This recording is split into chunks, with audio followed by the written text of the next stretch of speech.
sale, January 31st to February 3rd at TradeX. Mark Twain said it best, buy land. They're not making it anymore. And in BC's so-called Diamond Triangle, stretching from Surrey to Chilliwack, that fact of life is proving to be a problem.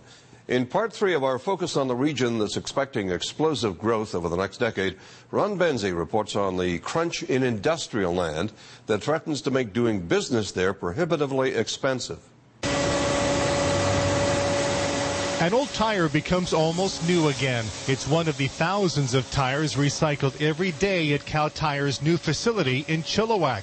The retread plant is part of the company's new warehouse and distribution center, the largest of its kind in Western Canada. At any one time, there are between $20 and $25 million worth of inventory here in a warehouse that covers a massive 232,000 square feet.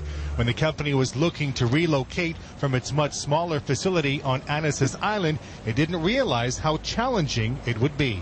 We needed a bigger facility, for a more central hub for the rest to service the rest of our stores up in northern BC. So it's more of a easier distribution center for us, so we don't have to drive into the city and deal with traffic. The company eventually settled in the Fraser Valley, building its massive facility on industrial land in Chilliwack's Highway 1 Business Park. That was 18 months ago, and Cal Tire was lucky to find the land it needed because today the region is in a land crunch. Right now it's a very critical time for us. You know, we, with the province and the feds and their whole Gateway initiative with the movement of goods, one of the critical components of that is you have to have industrial land if you're going to grow your port system, if you're going to increase the movement of goods. And at the present time, we don't have that. 80% of the region's vacant industrial land is south of the Fraser River, contained in a handful of business parks in Surrey, Langley, Abbotsford, Chilliwack, and Mission. South Surrey is home to the Campbell Heights Business Park. Once fully developed, it will cover 1,800 acres, roughly the size of White Rock. And while it will be one of the largest industrial parks in the country, it's expected to fill up quickly.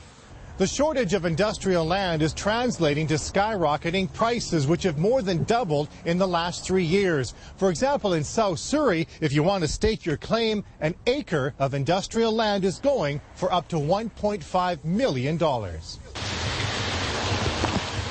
And prices are expected to keep rising. With the surge in residential and commercial development, industry is competing for what land remains. 55% of all usable land in Metro Vancouver remains in the agricultural land reserve and can't be touched. It means industry is being forced to look farther afield.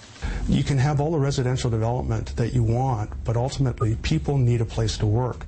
And if you don't have the industrial land supply, then at some point things are going to be critical, and we're not going to grow the way that we want to smartly. Companies are going to start to leave the lower mainland and look at other alternatives. Cal Tire Chilliwack, Sherry speaking.